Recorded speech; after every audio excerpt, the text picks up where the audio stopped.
महाराष्ट्रातील ठळक घडामोडींचा आढावा घेण्यासाठी आमच्या चॅनलला सबस्क्राइब करा आणि बेल आयकॉन दाबायला विसरू नका।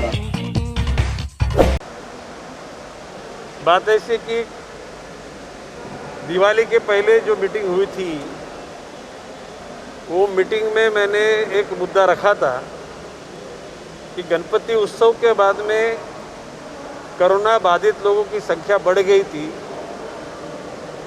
उसी तरह दिवाली के बाद भी ये संख्या बढ़ने की संभावना है और दुर्भाग्यवश वो मेरा कहना सही हुआ, संख्या बढ़ गई। और इसलिए अभी भी जो कोविड सेंटर है, जो नॉर्मल बेड है, जो ऑक्सीजन के बेड है, वेंटिलेटर है, ये सब यंत्रणा तैयारी में रहनी चाहिए। वार्ड बॉय, नर्सेज, डॉक्टर, दवा, ऑक्सीजन, इसका हमने फिर से जिक्र किया है कि कोरोना की संख्या कम हो गई, इसका मतलब कोरोना गया ऐसा समझना खतरे के बाहर नहीं है। ये मुद्दे पे चर्चा की और उन्होंने हम लोग सतर्क हैं ऐसा हमें बताया। अभी दूसरा मुद्दा था कि भाई स्कूल चालू होने वाले हैं, ये समझ के हम लोगों ने कई सूचनाएं उनको दी थी। दुर्भाग्यवश फिर से कोरोना बढ़ने की संभावना लगने के बाद एमएमआरडी इलाके में स्कूल नहीं चालू होंगे ऐसा निर्णय लिया गया। फिर भी हमने कहा है कि जब कभी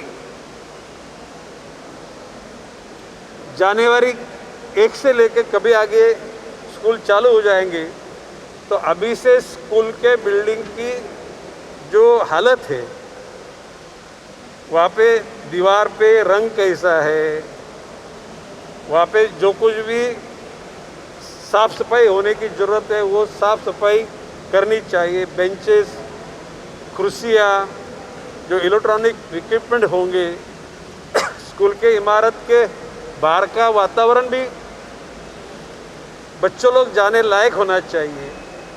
और स्कूल शुरू होने के बाद बच्चों में सुरक्षित अंतर, ये सोशल डिस्टेंस, ये लफ्ज़ है, ये हम लोग इसको आज से त्याग रहे हैं। सुरक्षित अंतर हम बोल रहे हैं। वो सुरक्षित अंतर कैसा रहेगा? बच्चों लोगों को सैनिटाइजर का वापर करने की क्या महत्व है वो बताने की ज़रूरत है। मास्क लगाने की ज़रूरत है। स्कूल में आते टाइम में उनका टेम्परेचर चेक करने की ज़रूरत है। और जो कुछ भी जो वातावरण होगा वो प्रोटोकॉल के माध्यम से जो दिए हुए नियमों का पालन करने वाला होगा। ये दूसरा मुद्दा उनको हमने बताया। अभी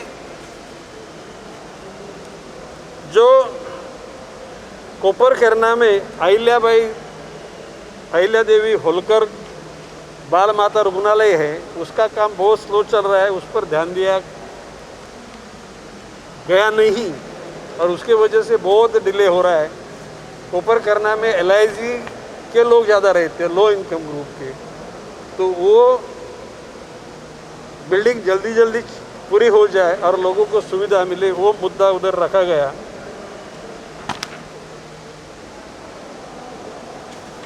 ऐरोली में जो उन्नत मार्ग उधर अपन गए थे,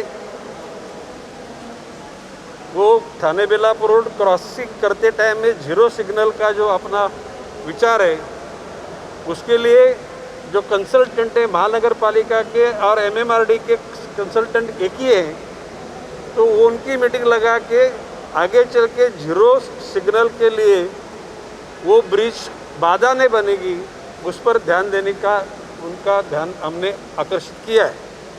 और आप उस दिन थे कि मुंबई से आते टाइम में नई मुंबई में उतरने की सुविधा उसमें होनी चाहिए, नई मुंबई से चढ़ने की सुविधा होनी चाहिए, काटे की ओर जाने की सुविधा होनी चाहिए और काटे से आते टाइम में उतरने की सुविधा होनी चाहिए। 4 एक्सिस।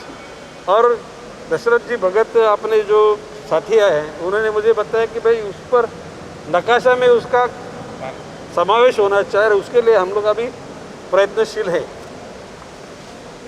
23 तारीख को मेरा रेल के मिनिस्टर पीयूष जी गोयल के साथ में मुंबई स्थित सह्याद्री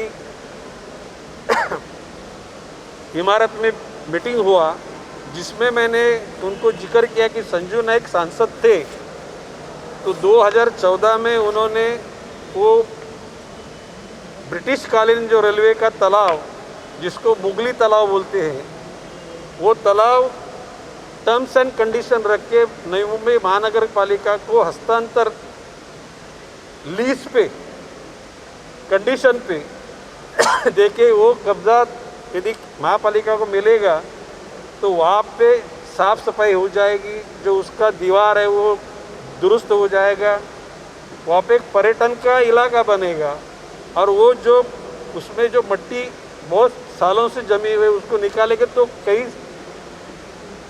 पैमाने पे वहाँ पे पानी भी उपलब्ध होगा।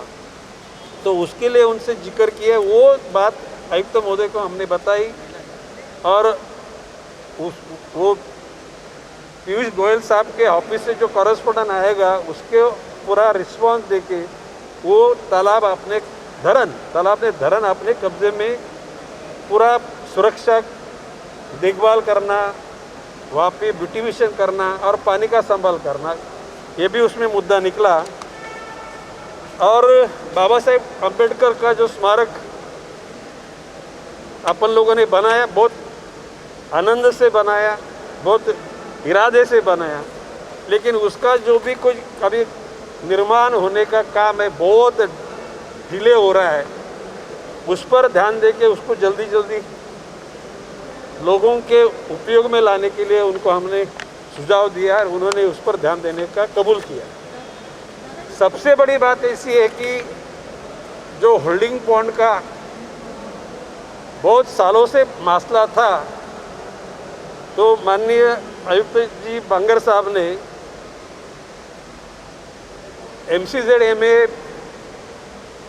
पर्यावरण विभाग का जो अलग सेक्शन है उनसे मीटिंग करा के ये धूपकाल में जितने भी होल्डिंग पॉन्ड नई मुंबई में हैं वो होल्डिंग पॉन्ड क्लीन करा के उसमें जो कोई मैंग्रोव है उसको स्थलांतरित करने का उन्होंने प्लान किया है।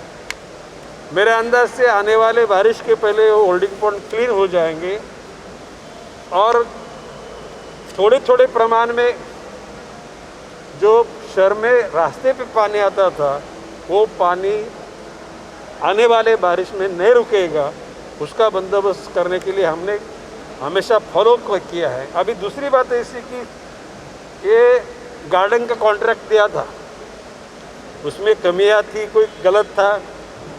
हमने बोला है कि भाई कॉन्ट्रैक्टर चेंज करो, उसके टर्म्स एंड कंडीशन चेंज करो, हमें कोई लेना नहीं, लेकिन पेड़ की हालत ख़राब हो रही है।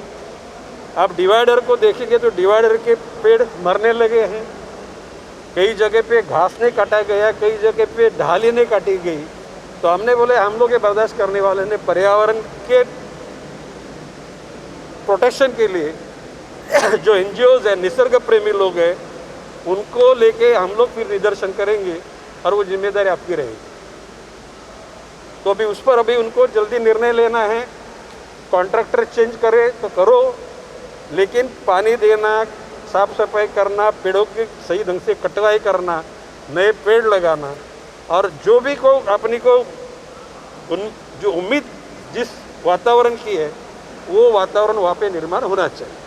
अच्छा हो गया। अब इस पर चर्चा हो गई कि कोविड के कालखंड में फोर्टिस में आपने जो फ्री जीरो कीमत से जो मरीज लोगों को जो ट्रीटमेंट मिल रही थी वो नहीं मिली, तो उसको फिर से जिंदा करा के वो कोटा आगे चल के वापरा जाए और गरीब की सेवा उस माध्यम से होने की ज़रूरत है। तो उनको मैंने उनको सूचित किया है कि आप मीटिंग लगा के वो कोटा उसको आगे लेके जाके साथ में लोगों को उसका कोटा उपलब्ध करो। नहीं,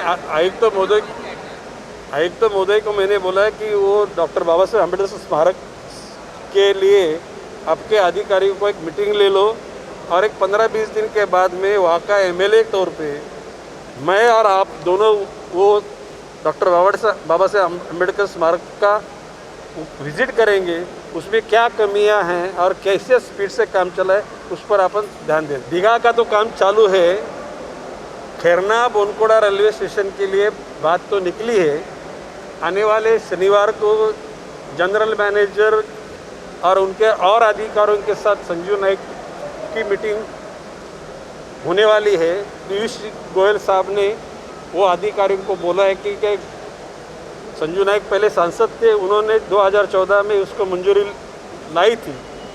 तो अभी जो टर्म्स एंड कंडीशन हुए कि ये रेलवे ट्रैक के 2 मालिक हैं, रेलवे और सिडको, और उसमें अभी महापालिका उसमें और तीसरा पार्टनर बनने की संभावना है।